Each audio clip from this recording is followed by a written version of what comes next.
Am I audible? Yes, you are. Good morning. Welcome. Good morning. Good morning. How are you? I'm good. How are you? Fine, fine. Not well. So we're So just how going to many? get started exactly Yeah, on yeah. time. If you have any questions, please feel free to ask. No, that's okay. I hope you don't get any distortion from my background. Yes, you are. No, it's pretty dark in the Fine. back. Can you put light in front of you a little so we can see your face a little bit better? Just a minute.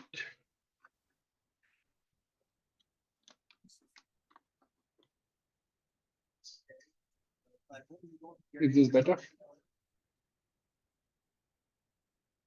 Or you need more? No, yeah. Do you have? Can you put light in front of you a little? So sorry, you're hearing. I'm live on we're live on LinkedIn. I was just testing that. Yeah, if you can put light on the sides as well, that would be Just a minute. great.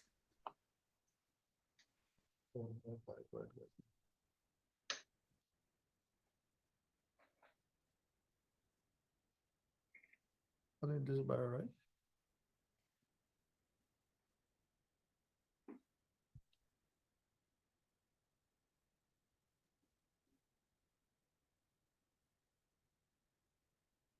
You can get out of LinkedIn.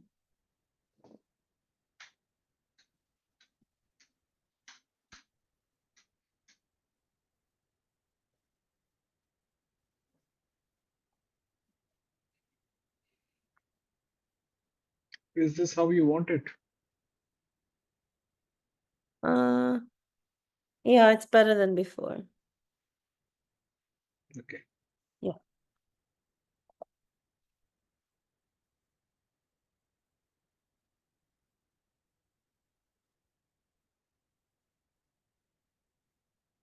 So yeah, if when you move forward a little bit, then it's better.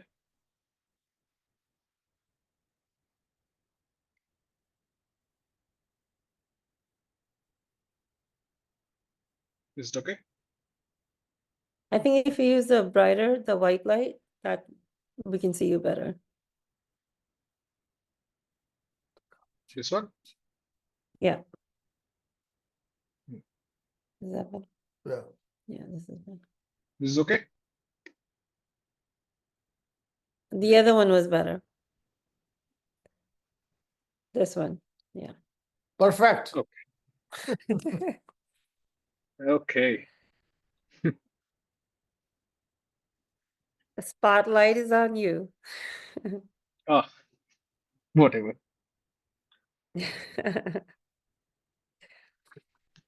So how many Okay, participants so do we have? we had about 45 registered. They're still registering. Mhm. Some people just show Okay. up, but what's good about this time is it's very targeted.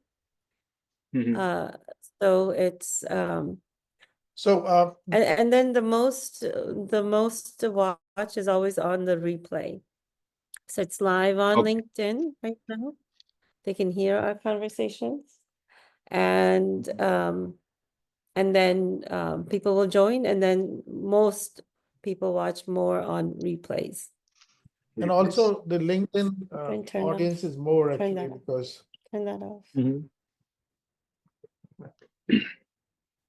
turn on now. No, ये जो आ रहा है square बीच में वो There's a square in between. see now it's gone. Now you can see it, okay? Yeah. And Upen, can you take your that Upper cup? Bring it down. You can move that. Okay, no. Oh. Go up to the bar. You can move the whole thing. So move it down. See what it. Okay, just move it back to the top. It's still visible. I don't know. मेरे में नहीं दिखता है. हमारे में दिखता नहीं है. यहाँ पर ठीक है, it's fine. That's fine. It looks like it's part of the. better. Oh, that's better. Yeah, it looks like it's part of the PowerPoint. Okay, guys, I'm going to sign off and join from the another location. Okay. Any questions, Rakeshi? No, I think we can start. Okay, so make sure that you speak a little bit louder than your normal because then we can hear you better. If you have like a normal Okay. conversation in normal tone, people will not be able to hear you. You might feel Just give me, uncomfortable and you might feel yeah, a you little just bit give me louder. feedback. Yeah, you can give me a feedback if you want me louder than what I am. Huh.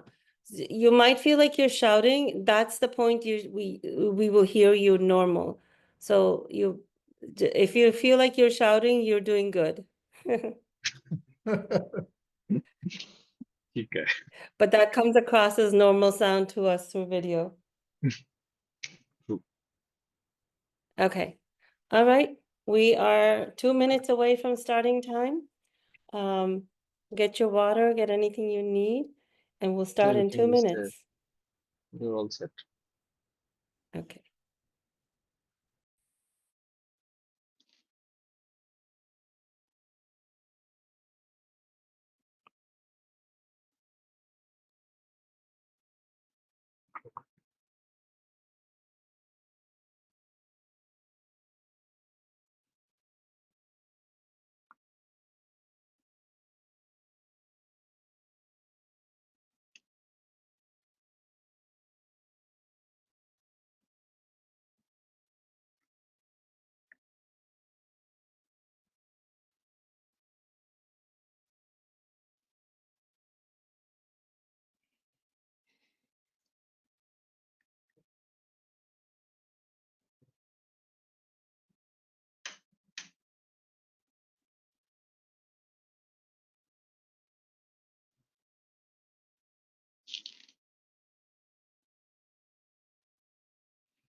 Hello, Panitaji. Good morning. Good morning, Upendraji. How are you? Well, this is morning for me, and you are It's almost about to go to bed, right? yes, that's true. Not that early, but yes, I'm very close to it. Yeah. So I think with the people who have signed up, they're from different parts of the world. So we're just waiting for a few more minutes before we Sure, start the session. sure.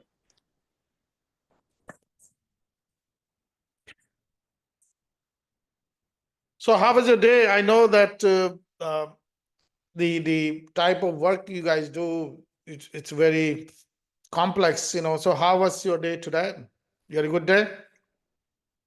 Yeah, the days are good, but yes, you always keep on troubleshooting things. So I had a difficult, not a difficult meeting, but an important meeting in the afternoon. So I was working from home for the earlier part of the day, and then I was in field for some time, and then I was back.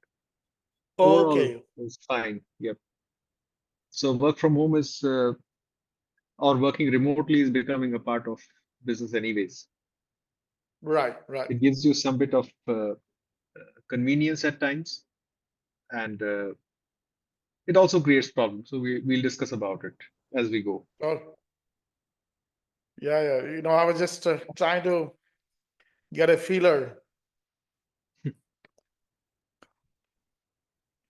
Okay.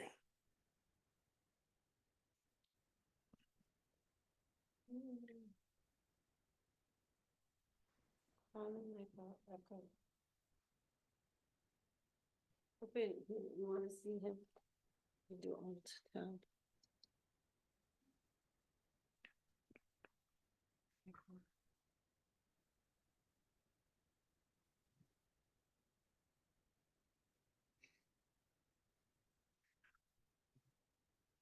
Why do so many damn things open?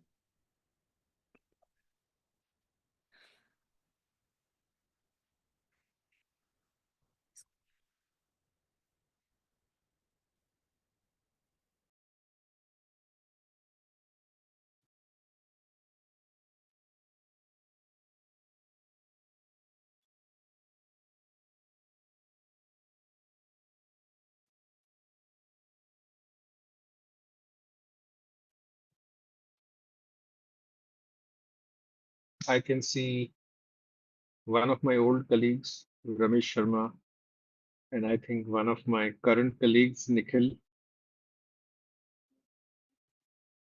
Oh, is that Good evening, Nikhil. okay? Good evening, Ramesh. Good evening, Rakesh.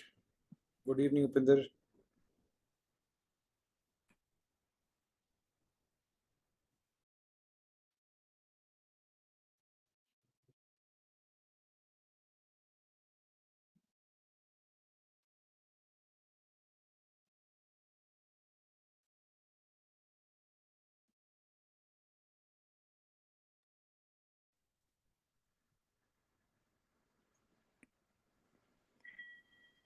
All right. I think we are all set to go.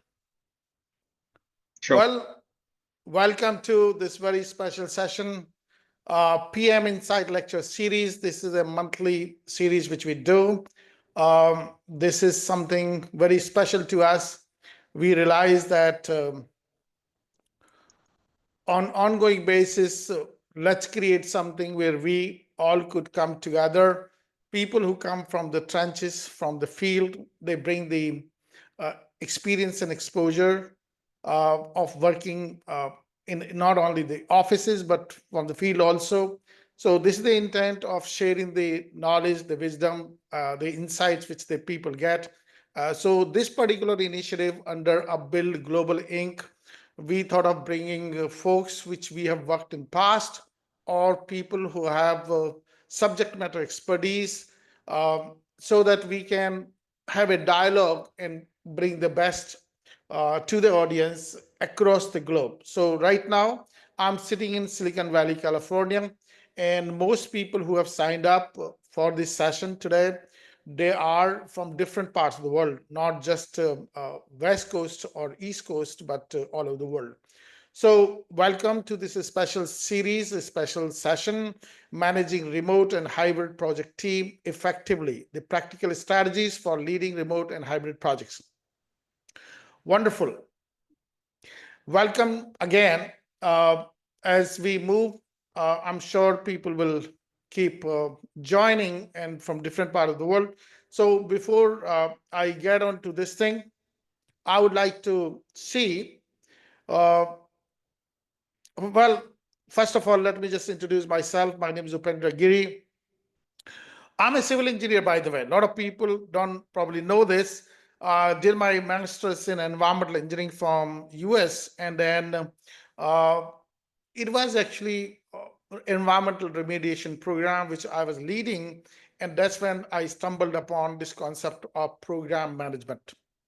And of course, so it was way back in, and it was for a NASA large program, and that's when I felt that I must go for my PMP certification way back in '99, and that was the turning point for me, and that led to me exploring project management, not only exploring for myself, but really I felt this was a tool which I should take it to India, and that's when in '99, 2000, I felt of contributing with this tool for the nation. So I ended up, leading the establishment of PMI North India chapter, and a lot of work has gone in the pipeline. So we will definitely. This is not about me today. I will just give you a gist of um, uh, about what we have been able to accomplish so far.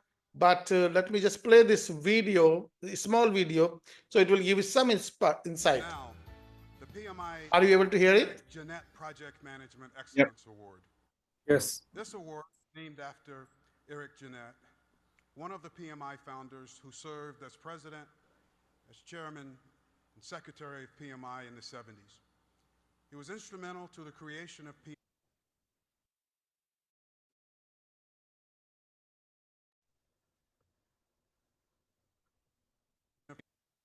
PMI regional centers, regional seminars. The Eric Jeanette Project Management Excellence Award recognizes an individual who makes an outstanding contribution to the project management profession through an act that demonstrates leadership and initiative while advancing project management concepts, practices, and theories. Mr. Upendra Giri has been instrumental in laying down the foundation for project management practices in India. He is the founder and trustee of PMI North India chapter and the charter member of TIE, the Indus Entrepreneurs. Mr. Giri has served as a trusted mentor for government bodies and public sector organizations, helping them select the right projects and create framework for project management implementation. Many government institutions, such as the National Informatics Center, an organization responsible for total IT support of all governments of India, and the Irrigation Department, attributed their project success to the right project management implementations guided by Mr. Giri. Our Eric Jeanette Project Management Excellence Award recipient, Upendra Giri.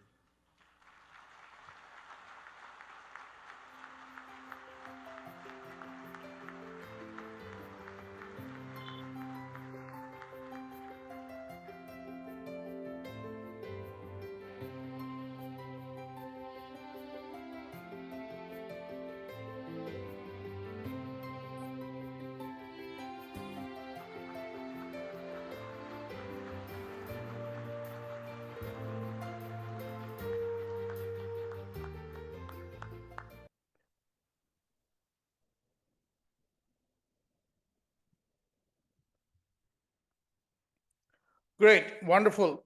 Thanks for. So now that you heard about myself a little bit, but I wanted to focus more on the speaker which we have today, and I wanted to make sure I'm able to uh, highlight few of the aspects which Mr. Pandita has been able to achieve so far, his incredible experience and exposure, which the audience would be able to leverage. And the intent for this program was because he truly comes from the trenches, because most of us are into technology, IT, and stuff like that. But infrastructure and engineering happens to be one of the difficult space to perform, especially when it comes to remote and hybrid teams. So currently, Mr. Pandita is the CEO of Lombardi India. It's an engineering firm which has a roots from in Switzerland, and it's a multinational engineering firm. Mr. Pandita has more than 30 years of experience in engineering management and business management, and he had been managing P&L for various organizations. The most important thing which I really liked in the profile was the people move mountains, and he's one of them. So they make tunnels in mountains, because I was very mesmerized with the work which these guys do.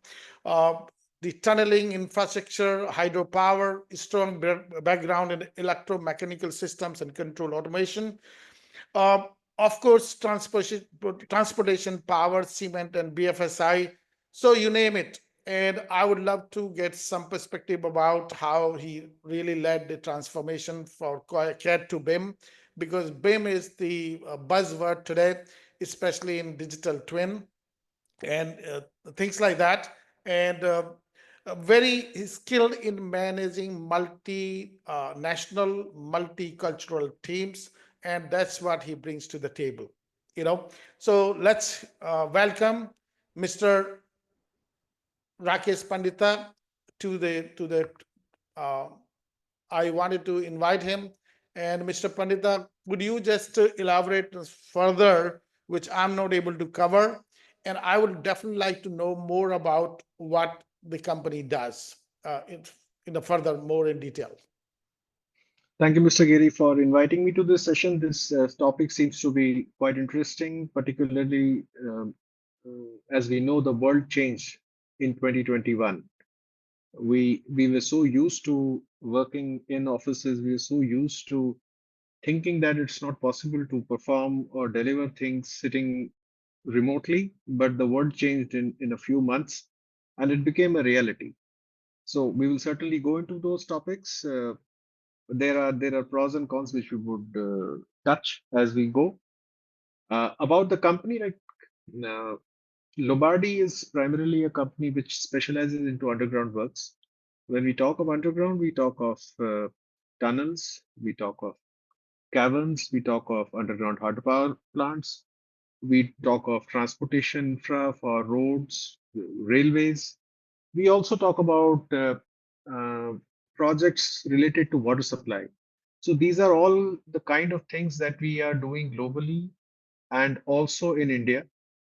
We have been in India since 2011 and have a very good kind of a portfolio, very well balanced portfolio covering all of the disciplines that I'm talking about. We are primarily into engineering. We are not an execution company, but certainly we have our interfaces into the execution domain where um, we are on ground as PMCs to several projects where we have remote teams working closely with our design office, and also within the design domain we we have limited uh, work from home or work remotely kind of a setup. So we are into that kind of a thing, and uh, that's where we are. And as you said, I have uh, about 30 years of work ex into different industries related to infrastructure domain design activities. Briefly, I was also into private equity. That was a different kind of a domain. But for last 10 to 11 years, I've been handling a P&L of an engineering company, so to speak. What a pleasure to have you as part of this session. And could you hear me okay? Yeah, I can hear you very clearly. Uh, there's some. Am I audible? Or is there a problem? We have a little technical glitch. Are you able to see me? Yes. Okay. Very much. And are you able to hear me okay? Yeah, I can hear you. All right. Okay. Wonderful. Thank you. Thanks for insight about what you do and what the company does. And I'm sure the audience is here for a treat. So, Mr. Pandita, the way we want to run this session is, by the way, for this session, this is an hour for those people who are project member, who had been in project member, they are certified, they generally get a one PDU for attending an hour session with us. So that's a treat for people. But in order for them to claim it, they have to send us an email after the session that they want to get the PDU for attending the session. Second thing is I wanted to point it out that we will definitely take questions while, so don't hesitate in putting the questions to me or to Mr. Pandita, and then we would like to address them. And if we are not able to address because of the time constraint, we'll definitely get back to you with the answers in the timely manner. So with this thing, the session should go for about 35-40 minutes, and then we'll take Q&A after that. But in the meantime, keep dropping your questions if you have any questions. Yeah, with that. So thank you so much again. Thanks for joining from different parts of the world. We are very excited about this particular session. So, Mr. Pandita, I know that a lot of things, so we are living in a hyper change world, right? And a lot has changed. Since right after COVID. I noticed because I just came back after traveling to India. I just came back, and I am feeling that in Bay Area where we live, literally most companies started working from home, right? But as the leadership started realizing that you may be at disadvantage when people are not co-located, people are not, we don't necessarily able to develop a cohesive team structure, culture, and all that. So anything from that perspective, that how do you keep the morale of the team very high when we work in the remote or hybrid kind of environment? Okay, so just to put the challenges on the table. As a concept, it is fine and it's working. All that is fine. But coming from the industry that we belong to, which is engineering, which is about collaboration, which is about talking to people, discussing ideas, doing things, finding solutions. Uh, I think the challenge lies in sometimes the communication links getting disrupted, the information flow getting disrupted. You don't have a face to talk to, and you're talking to through terminals and machines and mobiles. So the personal touch that exists at a workplace where you are meeting people, talking to them, you you understand each other better. The people know each other better. They learn better. So that is, I think, a big challenge which exists if you have uh, a permanent kind of a situation where you are working remotely. But yes, a limited work from home is something that works quite well because if you don't meet, there are things which get lost somewhere in the chain of command. Somewhere you have your work-life balance getting disturbed. You have problems related to measurement of performances, trust issues. So these are the kinds of things that we experience in this hybrid environment. If it's on a sustained basis, like you get to meet people once in 10 days, that's I feel that is a problem. But otherwise, if it's a limited smart working kind of a concept, then I think it hardly matters. I think we have to understand that we have to be result oriented than about logging hours at the workplace. This is my take on it broadly. Okay. So seems like there are I mean anything comes with there's two sides of the coin, right? There could be Yes. advantages, there could be disadvantages, but how do you convert leverage the advantages and convert the disadvantage into advantages, I guess. So that's where probably I hear you where you're coming from. So another side of so one is aspect of culture, what you probably touched upon as far as the trust and accountability is concerned, right? So where does technology plays a role in order to reinforce the trust and accountability aspect of it? How do you see technology being used to to make sure that you are able to bring the teams on the same page? And so often you bring them. I had an experience of interfacing with your team for 2 days, and it was incredible. So things like that, do they really help the team on certain intervals you come together, and they could still uh, be working in the virtual environment? See, it's about the information flow. In olden days, when we started working, everything was archived at the workplace. Everything was lying on desk of someone, and that guy was the owner of the information, and you had to seek that information. You had to work on that information. So that was the kind of world we started in, Mhm. and it had its own challenges because every time this information was not available, forthcoming. So that was a world where we started. But with technology, with the cloud platforms being available, with the server access being available from remote locations, this thing has changed. Like at Lombardi, we try. It's not always that it happens that we try to use the Microsoft tools like SharePoint and server access very frequently and in almost a default manner, that we have project channels, we have people authorized to access those channels, we have the documentation, the input data, the production outputs, everything archived there. And anyone who's authorized or working on a particular project or a data set, he is able to access it.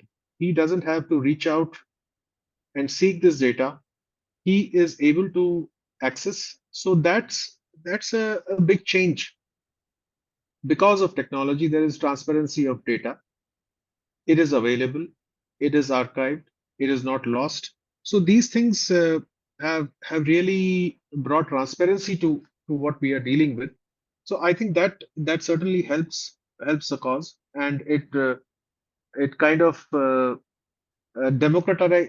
It creates a democracy amongst people where they are able to access and they are able to use data. So I think technology has an important role to play, and there are tools available where you can have all these information related to past, present, and likely future in a proper archived manner, which is easily accessible, easily usable, and stays forever. So this is advantage. We can talk about some of these things subsequently. We at Lombardi also have a PMIS platform, which precisely ensures that we have the information available to people. We have the information available to different stakeholders, not just the working teams. It's the client, it's the contractors, people working on the project with different access rights, different kind of information available. So technology certainly has changed a lot of things, and it's more even. If you really want to use it, use the data, you can. Okay, wonderful. So technology is your friend, which comes for your rescue in times when teams are distributed, teams are uh, remote, teams are in the hybrid mode, especially from co-creation, from co-collaboration perspective. Great, thank you so much.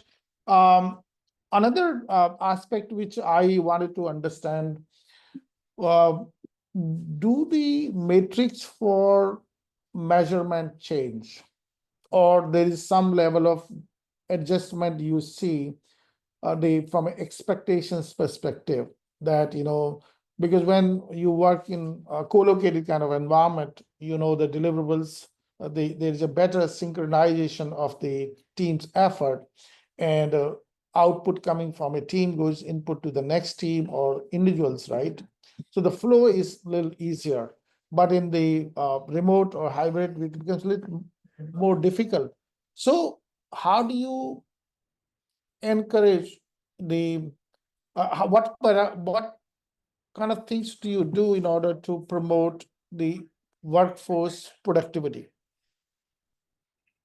So I think there we have to change our mindsets. That's what I personally realized in the COVID phase, when suddenly we had to go offline.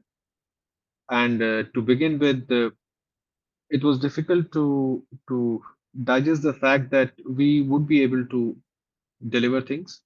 And we were on some very challenging projects at that time, and suddenly everybody went on Teams. From bilateral meetings, it was a meeting with 25 people in the room, and the dynamics completely changed. It was very easy to pull in everybody from the youngest engineer to the CEO of the organization in this on the same table, and uh, was difficult to handle those things. And to be open and frank, I did deploy some sub technology tools to just be sure whether everything is going the way it should be. And to my I was pleasantly surprised, not surprised, pleasantly updated that my teams were working better than I thought. And Oh, it really? was, Wow. yeah, absolutely. We created some dashboards, we created some monitoring sheets, we had some sheets which were very time bound kind of environment where we were hard pressed, and people had their issues at a personal level. They had issues psychologically. The client was different. Everything was a very different kind of a situation.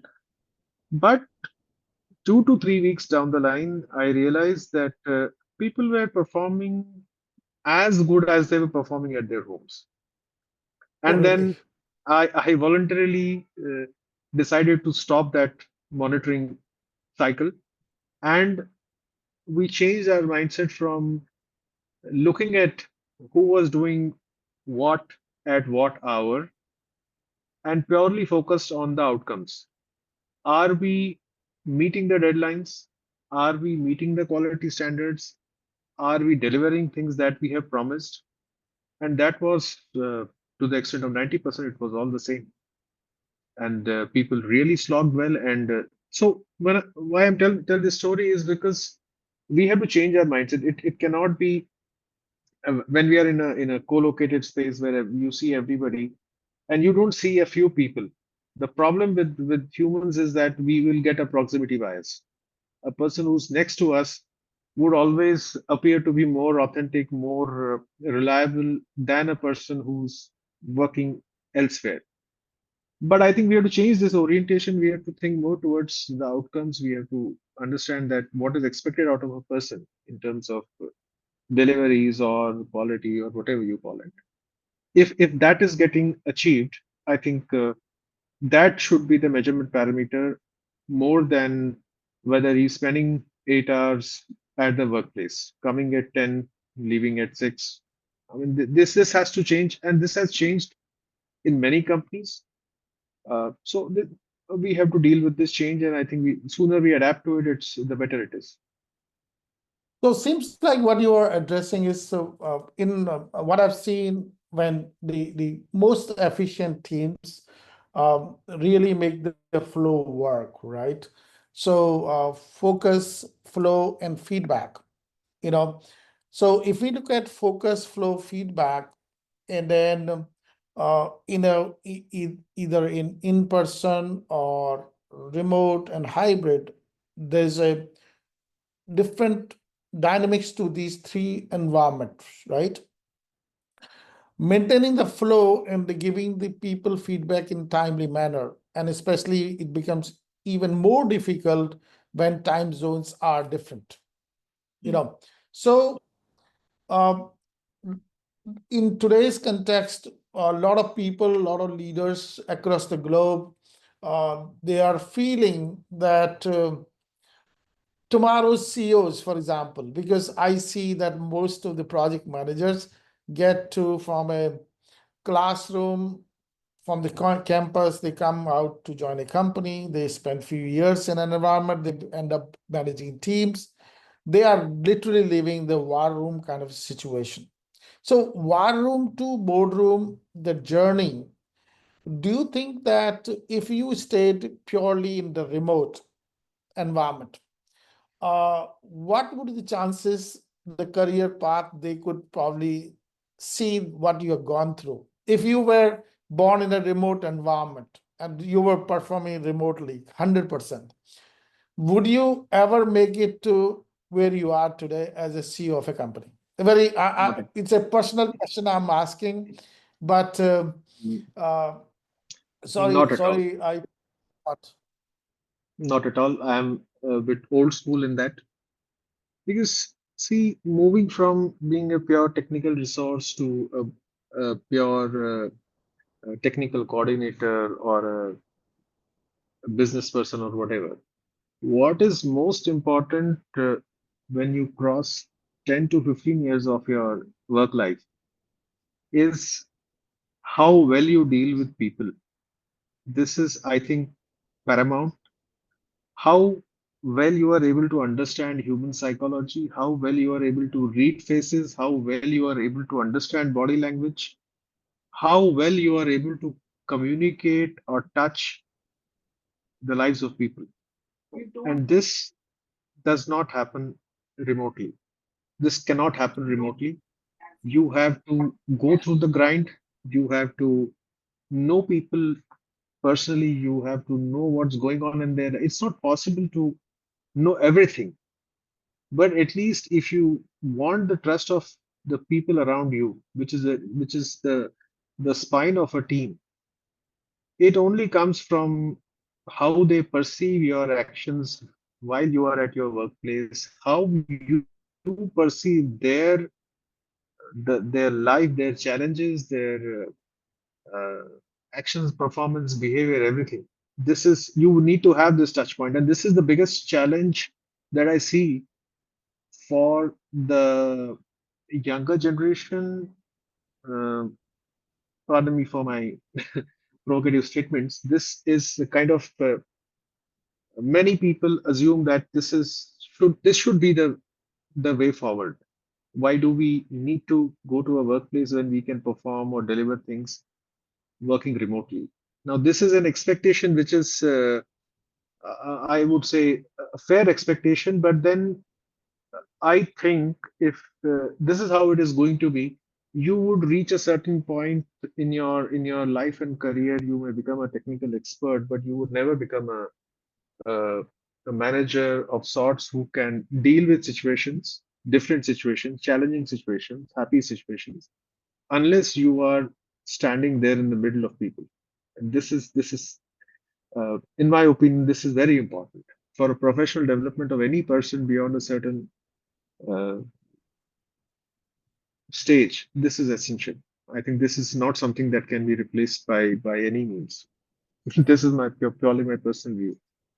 Well, I have nothing Wonderful. against work from home, but I think at a personal level, it's important that you interact and feel people and work amongst people because the learnings are very different. Well, people always say, Sankalp se Siddhi tak, uh, and what you intent which you set and the impact which you create in the world. So the intent is set in your mind, the ideation happens in your brain, and in order to deliver the intent which you have, and then you use your body which is in discipline to deliver something. If these things are in alignment, your mind, your brain, and your body, because it's all about commitment which you make to yourself, to the team, and to the company. So the virtual environment many times tends to create different perceptions. And as the layer of perception increases, the authenticity goes for a toss many a times. Absolutely.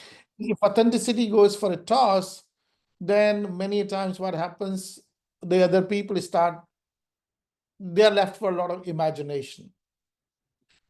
True. And I have seen this in many teams, and it becomes very difficult in order for people to, unless you meet face to face in person, not in a work environment or just work related stuff.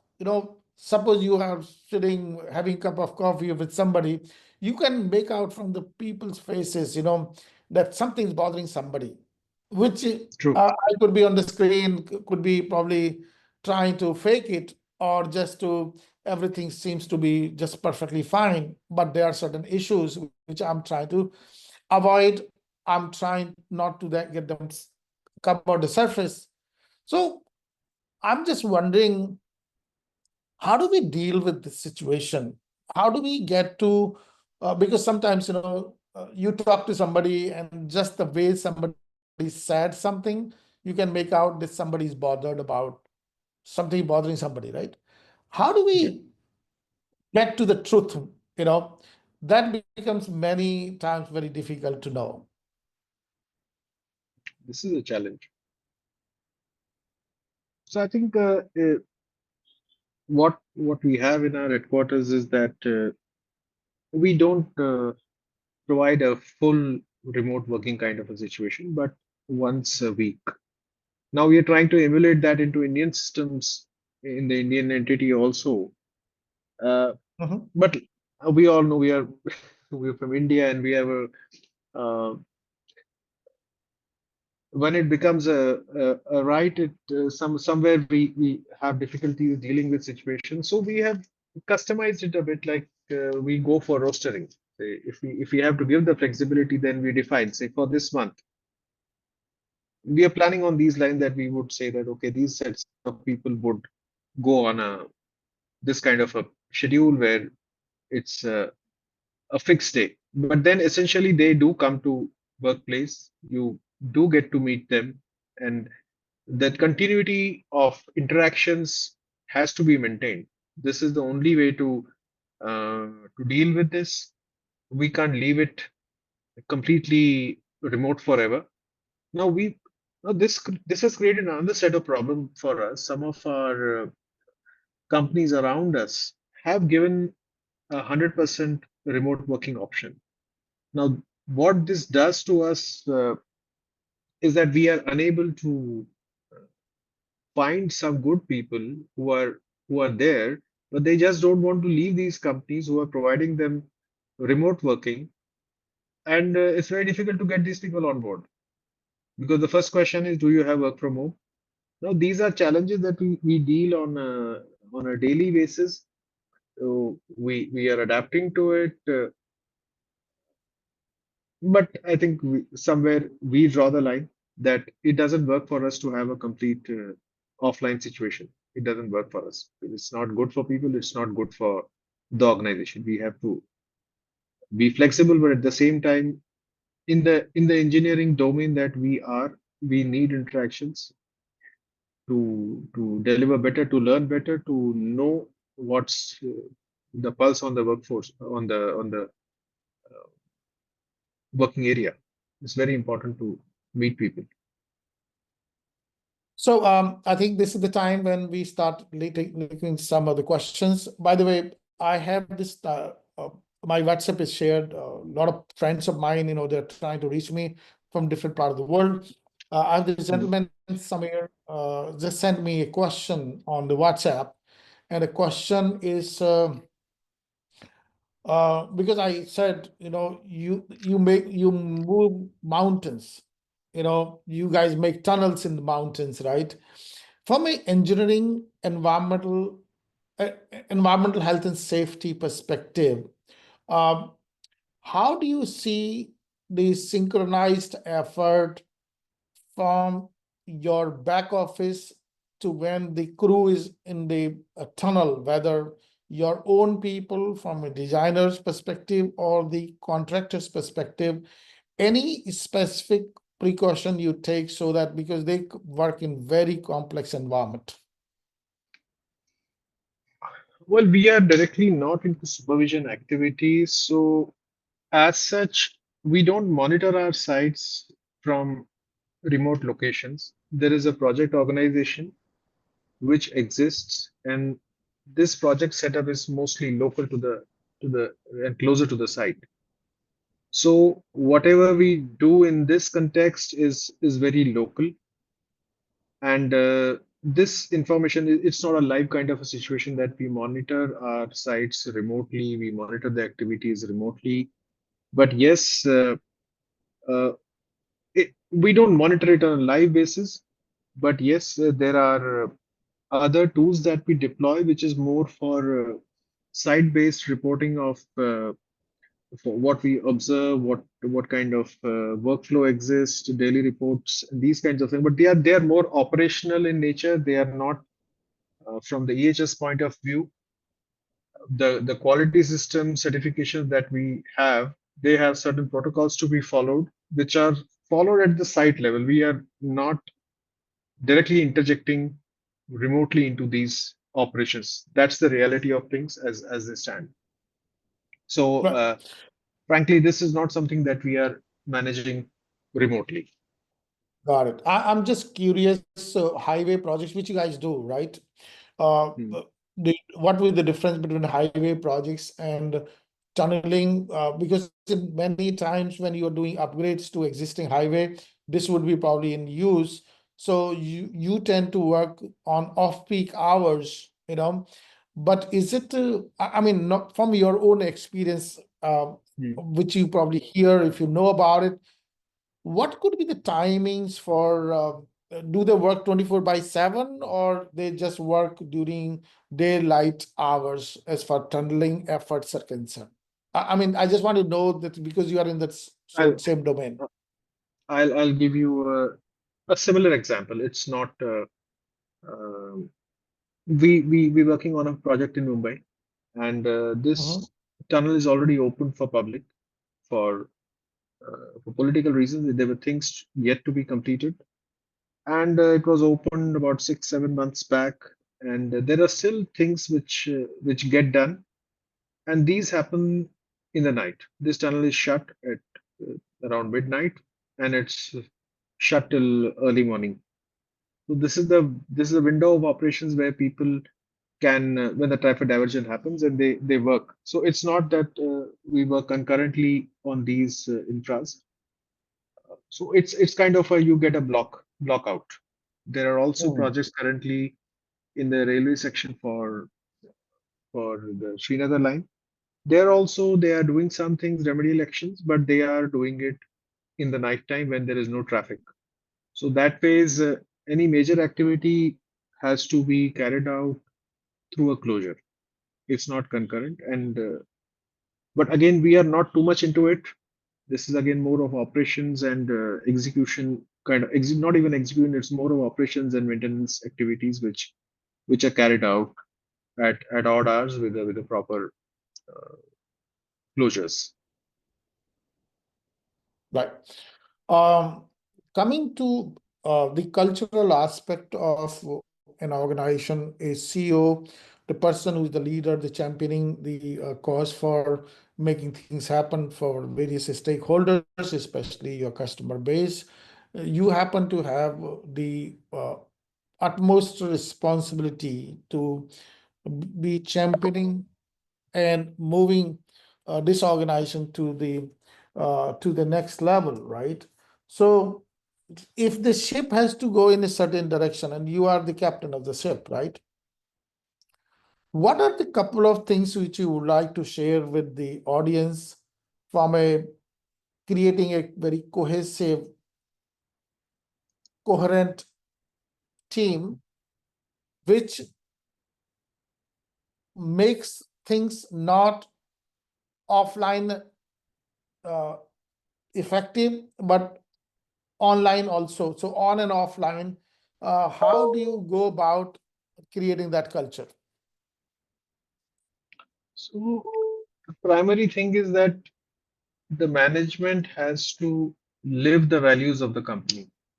You cannot, as a leader, you cannot be at contrast with what your inherent DNA or your inherent culture or value system is. If you are not living that, the first step is gone, and then the same gets followed. So if you have to be very, very authentic in the way you live your work life, the way you speak, the way you deal with your clients, the way you deal with your opportunities, the way you deal with your colleagues. You have to be authentic. You can't fake it. The moment you Right. fake it, it's, I think that's the first stumbling block. And whatever you do, whatever you speak, in is people can make a judgment of you. And so the first thing is that you have to be authentic. You have to live your values. Only then you can create that culture which the people would follow. And it starts from the top. If you have a problem in the way you deal with these issues, the trust would never come. And I mean, I led an organization for 10 years. At the end of it, what gave me the high at the end of it was that I thought I people respected me for as a person more than the company I represented. Or I think that's, as an individual, all of us should be more conscious about how we are perceived as human beings more than professionals. Because if you are able to establish that connect, it's the half the job is done. People should believe in you, and that culture has to be reflected in your actions. That's how it flows down. So what I'm hearing from you is head, heart, and hands. They have to be in sync, right? In sync, And, absolutely. and you have to come from a place of heart, what you hear within yourself, how your EQ or emotional aspect outplays Empathy anything, right? outplays That everything else. Yes, yes. And you could be empathetic at the same time assertive, right? Absolutely. Yeah, because it can't be just because there could be situations where people large, you should not be perceived as a biased leader towards certain teams or certain projects or certain people within your company. Because suppose a project is high value and high profits versus projects for getting into a new market, for example, which team does not see that why you are emphasizing more or less on a particular project or a particular person, right? So you need to come from a place of authenticity. That's what I'm hearing from you. Absolutely. This is, I think, most important thing. You can be tough, you can be rough, but at the same time, at the end of the day, when you go back, you come back the next day, you don't carry it with you. It's very, very transactional, whatever uh, difficult discussions you have with people. I mean, it should not be personal. It has to be in the interest of the organization, and it should stop there. The idea is to provide a feedback that does the course correction. It doesn't have to be personal. It doesn't have to be vindictive. You have to be authentic. It's a wholesome word. You have to be authentic, full of empathy, and you should have a good understanding of people, their mindsets, and work towards improving everything around them, enabling them to do better things. Sure, sure. That's a leader's So, job. so do you think that transparency, trust, and authenticity really come in play? More play is required when you're dealing with remote and hybrid teams. Yeah, absolutely. Hmm. Transparency and empathy, trust. Trust is also an important, very important factor. If you don't have trust, then whatever you think, Yes. whatever you trust is most important and builds over a period of time. You have to trust, and um, sometimes you don't succeed with your trust, but that's okay. That's life.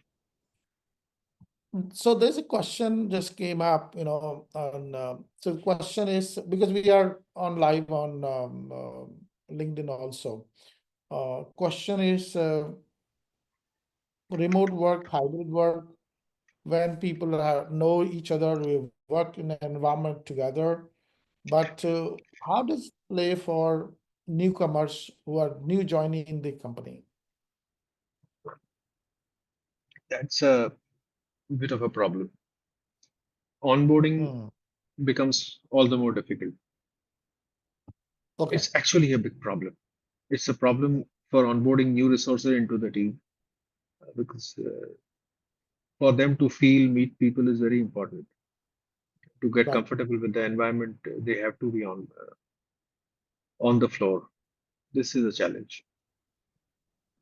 right. Because what I felt the discipline or alignment comes by observation. When people Comes by observe observation. leaders, team members, their superiors, their seniors, because so look at a child who just born, right? And child's growing the family, right? Child picks up a lot of things without verbal communications. Hmm. He picks up the nuances, very small things, just by observing.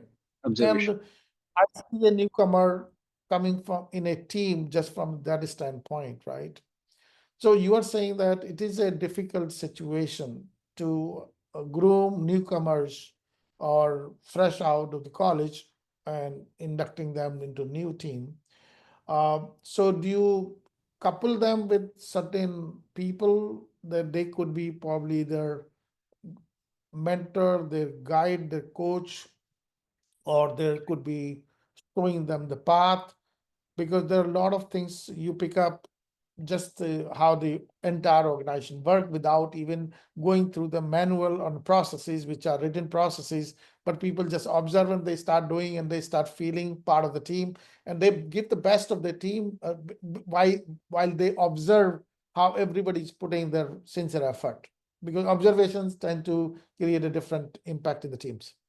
So we have a formal mentoring program where we have a mentor and a mentee. That's the formal part also, but it's not implemented with the same in the same manner as it is written. But in the informal ways, yes, whenever we have young engineers, so we a couple of years back at Lombardi, we started hiring people at sites, young engineers, even though these were not paid positions, but they were inducted into the teams to just go around and see how things are at the site.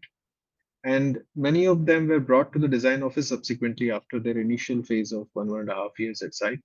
They were brought into the design teams, and then they got attached to mid-level and senior level engineers working as a part of their team, and that's how they grew in their profiles, they grew in their knowledge.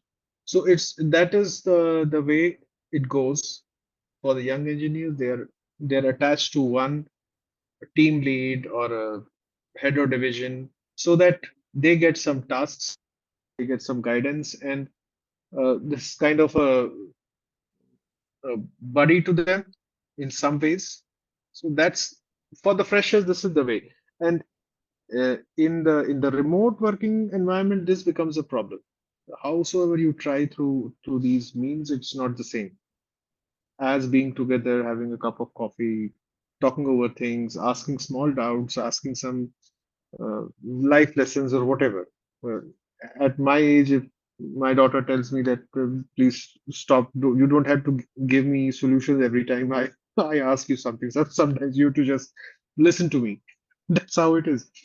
So we have a lot of GAN to give, but it's, Right. some of it is useful. Some of it is just we just tend to overdo the advice that we want to give. I But it is I just useful. no, absolutely correct. By the way, and many a times what I notice, the young people tends to bring very different perspective, and Absolutely. that's very valuable, right? I mean, I was just going through an article recently by PMI, how the perception creates the different parameters for the success of a particular project, and Mm. and the perception changes actually, you know because what I call it, content is king but context is kingdom. So as time changes, the perception changes. When you start a project, for example, you might look at success seems to be like this, but as you start exploring further and further and further, you start that you missed out a lot of various stakeholders So it in the happens beginning of the all the project, time.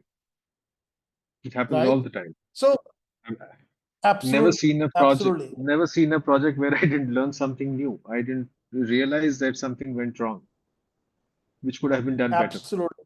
It never stops. So you can never Never say that stops. I'm a perfect project manager or project leader or the or a Impossible. CEO or any. So we are all learning every day, and that's the We're intent all of this learning. session, by the way. That's the intent of this session, and the Mm. whole idea is that how do we learn from this? Somebody asked this question. Let me just look at Shweta, what they're saying. How how can we can we improve improve? our yeah. How can we improve our efficiency in remote work? So she's talking about improving efficiency. So they're saying that you are doing very well. How can we do better as a team? As a team or individually? I think, Shweta? see, when we talk about remote teams, efficiency comes from Team. teams. Talking team, yeah. So I think it boils down to communication. Now, communication can be structured, it could be sporadic, it could be excessive, it could be scarce, it could be all and a mix of all. Generally, what we Hmm. observed in when all this started, there was too much of communication, too many team calls, too many review meetings. Every senior wanted to know at the end of the day what what was done by whom. So when it became a Hmm. pain, people lost their balance. People were really many people in the second wave just wanted to come back. That this is just getting too much. So how can we be good with it? Is that we have to structure it. First, there should be information transparency. across board. A short meeting to start the day is a good idea, maybe 10-15 minutes, and then you get on to your work. You can structure agenda based meetings. The biggest problem with the remote working is that, okay, now I know you are on Teams and I just dial you in. I don't know what you are in the middle of a coffee, or you are in the middle of something else, because when you are at home, it's not that you're working 8 hours flat on your desk. You have things to do. So this was a big problem. So instead of having these sporadic action points, reaching out and making WhatsApp calls, making WhatsApp messages, it's better to have maybe a short meeting in the morning to structure the things, and maybe a 4 o'clock, another short one. On a larger forum, that could be bilateral, but on a larger forum, if you could have a weekly meeting. But agenda is very important. What are you looking for in these meetings? If we don't have a proper agenda to these meetings, then they can go on for hours and hours. And it's not just two people sitting in the meeting, maybe five sitting, and we you end up wasting one man day just talking to people. So I think structured meetings are a way to improve the working, but the deliverables and the agenda of these meetings has to be clear. It cannot be random. And a short meeting at the beginning of the day with your reporting line manager or a team lead, or if you are the team lead with your team members, that helps a big way. Yeah. So that reminds me of how do we time box something and then agenda is clear, crisp. Imagine you have to go to see a lawyer in Silicon Valley who charges $500 an hour, or sorry, $500 for 30 minutes.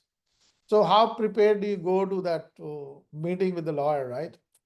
You go I'm very just wondering. prepared. If you know you have to ask only 3 questions, then you get precise with your questions. Right, That's because how it is. so if we start, so I'm coming to that. If you value your time, right, then you look at who's coming to you, knock at your time, knock at your door to steal time from you, from your family. Then you have to become very, very specific about what to ask, how much to ask, and what to answer. And Hmm. you cannot deviate from that core agenda. So I think it's all about staying focused, stay in the flow, and then right feedback, because otherwise you could be going all over the places. Yeah. So wonderful. This is I think great insight. Let me see if anybody else has any question. Guys, we are coming to so we are exactly at your 10:30. It must be 10:30 for you guys, right? Yeah. In India. 31. Yeah. So it's at 10 o'clock for me. And we had wonderful time. And I learned so much, not only uh, a team player perspective, but a thought leader, a person who's leading the organization in a particular direction, especially when distractions are so many in the world. Every single time which you look around, there's something is going to steal your time, steal your focus, steal your flow. Stay, you be productive, and still be aligned to the core focus, core goal of the organization. Um, that we got some insights, we got some perspective right from people who joined the teams fresh out of college versus you want to be a leader from war room to the boardroom. So we kind of talked about various things, and I'm wiser, by the way, when I started the meeting about half an hour ago. From then till now, I'm much wiser. I think my team is trying to tell me something. Yeah. So before I jump onto any other question, if anybody, because I have few of them, which we might have to respond, because we are on the time. It's 10 p.m., 10:30 p.m. for you guys. So So before I go further, let me, because my team always give me some task, right, to perform. So let me just share some of the slides which they prepared. So I wanted to walk you through those at least. So see that we are on the same page. Can you guys see this? Yeah. You are able to see it? Okay. Yeah, yeah. So we as a company, Upbuild was found, Upbuild used to be Astrovix earlier. In 99, we were formed in Pennsylvania. That's where PMI is headquartered. That's where Primavera, some of you are construction industry uses Primavera a lot actually. So Astrovix, PMI and Primavera were founded in the same city, of course, at different time zones. I think it was 40 years back, Primavera was founded. About 56 years back, PMI was founded, and about 32 years back, sorry, not 32 years, but 25 years back, Astrovix was founded actually. Since then, we have served more than 500 customers. These are all large enterprise customers, by the way, and in more than 25 countries.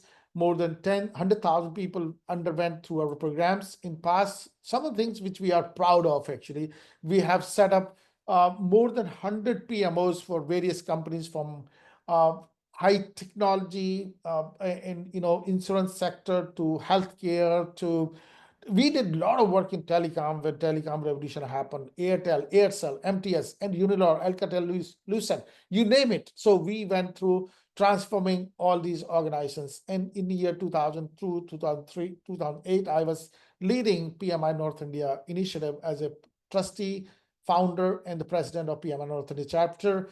And by the way, Gregory Ballesteros was the CEO those days, and he came out to India first time to India, which he felt that India has so much tremendous scope and opportunities, and that's when they decided to open offices in India. So he said in one of the first conference when he came out to India was, we owe it all to entrepreneurs like Upendra for not only setting the foundation of project management in India, but also of taking initiatives like PMI Con 2005 for advocacy to give back more than what they have gained from their motherland. What a wonderful statement. It's like somebody speaking so swiftly and so softly in your ear, and it takes me back to my old gold memories. So we as a company, we focus on strategic performance management, where we set up PMOs and from a different level, from project management to program to portfolio management level. And we are leveraging that for technology transformations. And we are looking at AI adoption these days, and also for how climate, because I'm an environmental engineer. I'm trying to bring my past understanding of climate change and environmental engineering to work for.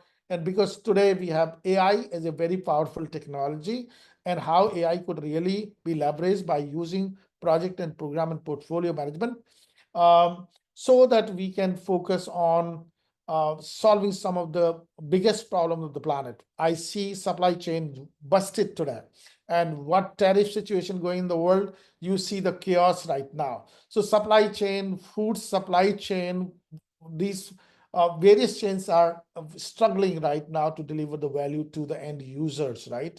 Climate change, another challenge the world is facing through. Of course, terrorism, and of course, cybersecurity is another one. So I'm helping UP State Institute of Forensic Sciences to adopt cybersecurity, forensic, and law.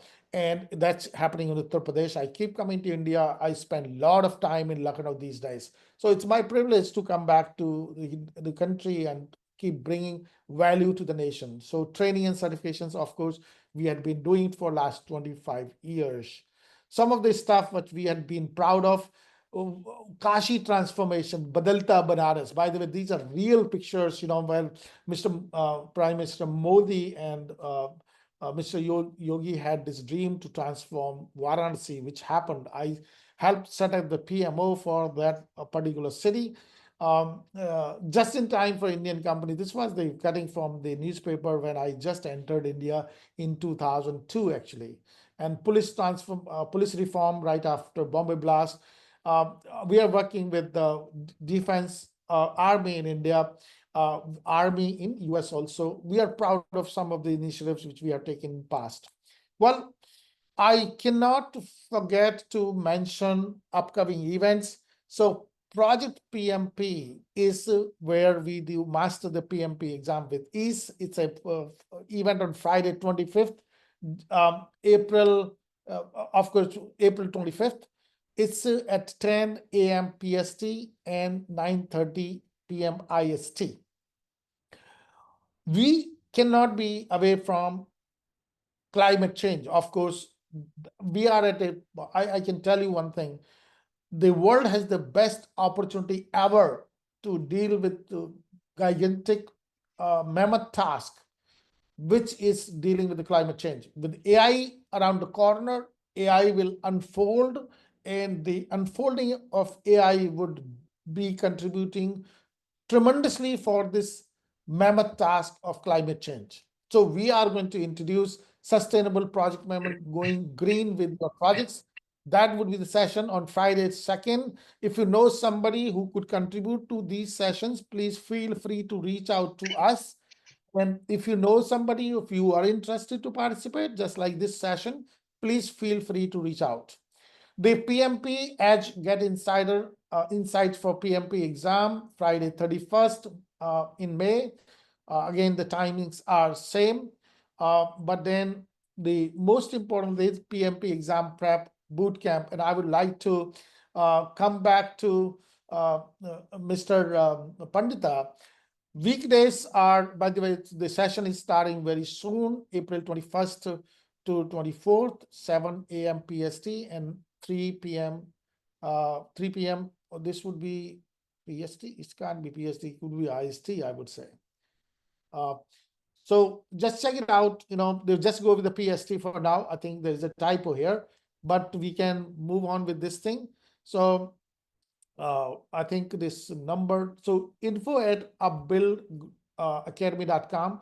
That's where you need to reach out to us, and appreciate the time. And but I'm going back to, okay. So now we are back to this question, or it is more like a statement which I would like to ask Mr. Pandita. Everybody heard that we have these events on an ongoing basis. Reach out to us for any type of information you either need or you want to contribute, because the topics are pretty wide depending upon time of the year and how the, of course, because we are living in a hyper change world, and we will keep bringing newer things as things unfold. We will start looking at micro learning sessions also, whether it's on conflict management. Imagine we have a session, 1-day session on root cause analysis. Could you do 1-day session on root cause analysis? Six Sigma is coming back. Green is definitely at the center stage. You know, negotiations and conflicts in the team. So these are some of the topics you can expect down the road. Well, I wanted to ask this question to Mr. Pandita. Pandita ji, could you share how did we two met, and what is that happening, and how do we see synergies here? So I think it was 2009. That is when Astrovix was the PMI channel partner, and I thought of looking for something to improve my project management skills. And while browsing, I finally landed up with this platform, and I reached out and I underwent this 4-day program. And it was quite interesting for me. It was a batch of I think 30 odd people, and what was most impressive about the program was the content certainly was, but the person was more interesting. The way Mr. Giri conducted that program for 4 days, and then it was 2009, 19, almost 15 years. After 15 years, I was sitting with my team, and we've been talking about having a project management primer for our teams because we have brilliant engineering resources and very interesting projects, but we didn't induce them very well into the project management domain, the background of how do we deal with projects independently. And then I started scratching my head, and one fine day, one of them was sitting in front of me, and I said, "Yeah, come on." There was this entity which I had uh, done this program, and we looked for Astrovix, and we couldn't find Astrovix, but then we found Mr. Giri on LinkedIn. I said, "Okay, fine." So I dropped him a message, and I think within 10 minutes or something, he replied back, and that's how we reconnected. Incidentally, he was in Delhi. Then we met. We had 2 or 3 long sessions, and then they curated a program for us and almost 30 odd people from our team, all the engineers. We conducted a 2-day PM for all program. And some of the people who attended this program are also currently listening to this podcast. And my feedback was I think people gained a lot out of that. So it's been 15, 16 years back that we met for the first time. And the impression was so strong that I remembered him after 16 years, and finally we could reconnect. And we intend to do some things together to improve basically improve the skills of people and make them more structured in their working, which is very important. Well, thank you, Mr. Pandita. Thanks for the trust which we could build together, and that has left such a imprint on our memories. I think that's what we call it value creation. And when you said within 10 minutes you got a text from me, so let me share very first person when I wanted to come to India. And this gentleman used to work for European Commission, a gentleman from Europe. And he said, and he saw our communication or some advertisement. And we were not there yet in India. I was still operating from Silicon Valley. So he reaches out to me. Those days, we used to have AOL, America Online, that tool actually, communication, framework. He reaches out to me, hey, are you guys operating out of India? I said, yes, of course. And then he started talking to me and he said, hey, do you charge in American dollars? I said, I speak American concept, framework, methodology, which got conceived here, but we are bringing for the local affordable price point for India. And I'm talking 2002, by the way, this conversation. So the point which I'm trying to make it, he got the same response within 10 minutes. And life has not changed for us, by the way, in last 25 years. When you commit to something, you have to be 100% there. And that's how you build a trust, transparency, and authenticity. And that's the projects are all about. That's where you really build a trust and the excellence and the true value creation. With this, guys, we are coming to an end. And I really wanted to take this opportunity to thank Mr. Pandita for giving us phenomenal insight. And I'm so thrilled to be part of this session. And if you want to keep, by the way, some of your friends definitely missed out, for sure. I know this. But they can reach out. We will make this thing replay available on our website. They can watch not only this one, but there are many more there on different topics. Go to www.upbuildacademy.com and go to the past events and sign up so that you could watch these videos, go through these sessions, and collect your PDUs, because in order to maintain your PMP certification, those of you guys who are certified, you need those PDUs, guys. So reach out to us to make sure that you collect your PDOs and stay relevant, stay current, stay committed for excelling in the domain of project, program, and portfolio management. With that, thank you so much, guys, and thank you so much, Mr. Pandita. Thank you, Mr. Giri, for inviting me. It was a pleasure to speak to you and to share whatever I could share from my limited experience. Thank you, everybody. It was a pleasure. Thank you so much.